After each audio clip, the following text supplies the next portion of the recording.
Oi pessoal, tudo bem? Hoje a gente vai falar de adimplemento das obrigações e na sequência sobre a extinção das obrigações. Vejam, as obrigações como um todo, elas têm um ciclo que sempre se repete.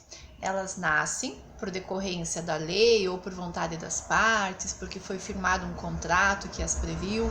Então, as obrigações nascem necessariamente por alguma razão específica, elas se desenvolvem ao longo da sua trajetória, né? E aí elas podem se revestir da forma de obrigação de dar, obrigação de fazer, obrigação de não fazer, obrigação de pagar alguma coisa, de entregar alguma coisa, obrigação de restituir algo. Então são várias as modalidades que nós já estudamos a respeito da forma como a obrigação se perfaz no mundo jurídico, né? E aí ela segue o seu ciclo, nasceu, se desenvolveu e em algum momento ela vai se extinguir, ou seja, ela vai encerrar o seu ciclo de vida. A obrigação nasce, se desenvolve e morre. E aí há duas formas básicas de extinção da obrigação. A primeira delas, que nós vamos estudar hoje, é o pagamento. O modo mais tradicional de extinção da obrigação é pelo pagamento, né? O pagamento extingue a obrigação. Por quê? Porque quando eu faço o pagamento daquilo que eu devo para o outro, para outra parte, a obrigação deixa de existir. E vejam que quando a gente fala pagamento, a gente não está falando necessariamente de dinheiro, né? Mas o adimplemento em si, né? O cumprimento da obrigação. E aí, outras formas de extinção da obrigação, nós vamos ver na sequência também, que são aquelas formas alternativas de extinção da obrigação, são formas indiretas de extinção. Aí temos lá a consignação em pagamento, a novação, a dação em pagamento, aquelas outras modalidades especiais que também são formas de extinção da obrigação, mas que são tidas como formas indiretas de extinção da obrigação, que nós vamos estudar no segundo momento. Agora a gente vai falar da forma natural, da forma original e direta de extinção da obrigação, que é o pagamento.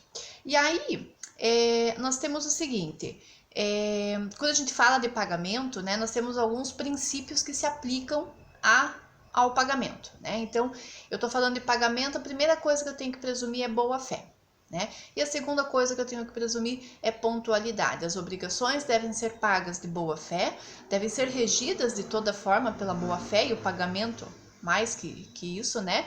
Precisa ainda se atentar ao princípio da pontualidade. O que é pontualidade? As obrigações devem ser pagas no seu vencimento, na data que foi combinada, na data que foi avançada entre as partes, tá? E aí nós temos ali o artigo 422, que sempre é bom relembrar, é um artigo que se aplica para toda a teoria contratual e não deixa de ter validade aqui na teoria das obrigações, e nós falamos dele agora novamente, que diz o quê? Os contratantes são obrigados a guardar, assim na conclusão do contrato como na sua execução, os princípios da probidade e da boa-fé. Então quer dizer assim, quando eu estou firmando um contrato, e esse é o momento da conclusão, né? Queria até fazer um esclarecimento, porque muitos alunos pensam que conclusão da obrigação é quando ela termina. Não, conclusão é quando ela começa.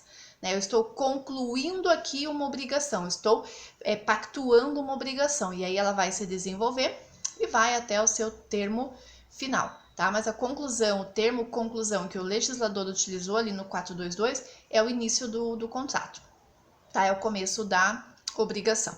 E esse 422 diz que nós temos que usar sempre, tanto na conclusão do contrato quanto na sua execução, ou seja, no decorrer da sua vigência, no seu cumprimento, nós temos que nos pautar pelo princípio da probidade, ou seja, da lisura, da transparência e da honestidade, e o princípio da boa-fé, ok? E aí nós começamos a adentrar em alguns tópicos específicos a respeito do pagamento, sabendo já que o pagamento deve ser pautado no princípio da probidade e da boa-fé e também no princípio da pontualidade. Nós temos alguns questionamentos a fazer e que vão direcionar o adimplemento das obrigações. Como assim? Quando a gente fala em cumprimento da obrigação, eu tenho sempre que saber algumas coisas antes de fazer o pagamento. Então, primeira coisa que eu tenho que fazer, e aí eu vou enumerar agora, depois a gente fala especificamente de cada um. Eu preciso saber a quem eu devo pagar. Então, quando eu vou fazer o pagamento de uma obrigação, eu tenho que ter em mente e ter bem claro isso no meu contrato ou saber de prontidão a quem eu devo pagar, porque eu tenho que pagar para a pessoa certa sob pena de ser reputado não pagamento se eu pagar para a pessoa errada e ainda ter que pagar mais de uma vez, porque a gente tem no direito civil aquela máxima de que quem paga mal, paga errado, né, paga 2 vezes. Aí eu preciso saber também quem deve pagar.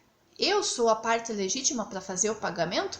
Então nós vamos estudar quem é que tem a incumbência de pagar por uma obrigação. É só aquele que assinou o contrato? Pode ter outros responsáveis? Quem é que se incumbe de fazer o pagamento, né? E aí nós vamos ver a quem se deve pagar. Também vamos ver depois o objeto do pagamento, o que pode ser objeto de pagamento num contrato, né? É só pecúnia, outros objetos, eu posso fazer transferência de objeto. Como que é isso, né? Qual é o objeto do pagamento? O lugar do pagamento, nós vamos estudar também, isso é bastante importante. Lugar do pagamento, onde eu devo pagar? No domicílio do credor, no domicílio do devedor, quando não tiver nada previsto, qual regra que eu aplico? A gente vai estudar isso também.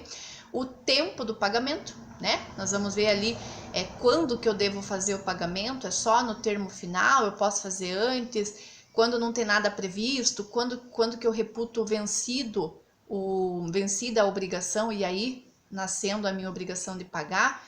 Como que funciona isso? E aí, alguns dispositivos, por fim, aplicáveis a essa regra de pagamento, algumas regrinhas aplicáveis à quitação, que é o termo que se pede para certificar o pagamento, né? O termo técnico que a gente usa para dizer que houve pagamento, então é a quitação, né? Vocês já devem ter ouvido falar nisso. E aí nós encerramos a nossa tratativa do pagamento, que é a forma natural de extinção das obrigações e, por fim, né, forma de adimplemento das obrigações, que é esse o nosso tema de aula a partir de agora, tá bom? Acompanhe os próximos vídeos com cada uma dessas formas de adimplemento da obrigação, ou ainda melhor dizendo, com cada um desses aspectos que nós temos que saber para dar efetivamente adimplemento às obrigações que nós temos. Já voltamos.